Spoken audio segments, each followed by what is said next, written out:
Starting point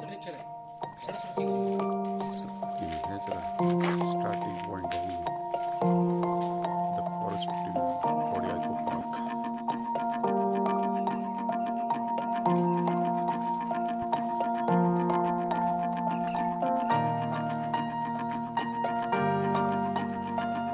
Instructions in the white.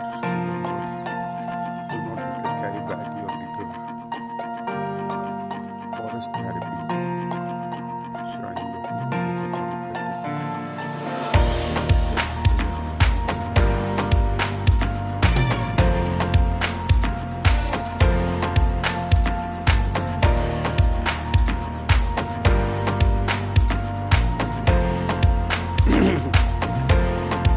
ये forest therapy है ये जापानीज वो है।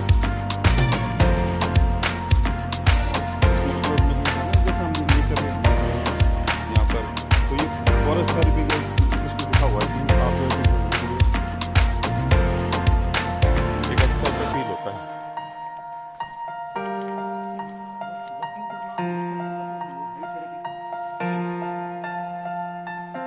अच्छा यहाँ पे भी लोग हैं अंदर, वैसे इसमें अंदर रहते हैं। देखो खेती भी हो रखी है, घर है ना उधर।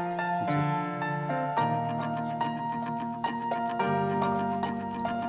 बड़े बड़े ये देवदार के है, ये चीड़ के, ये नहीं पता।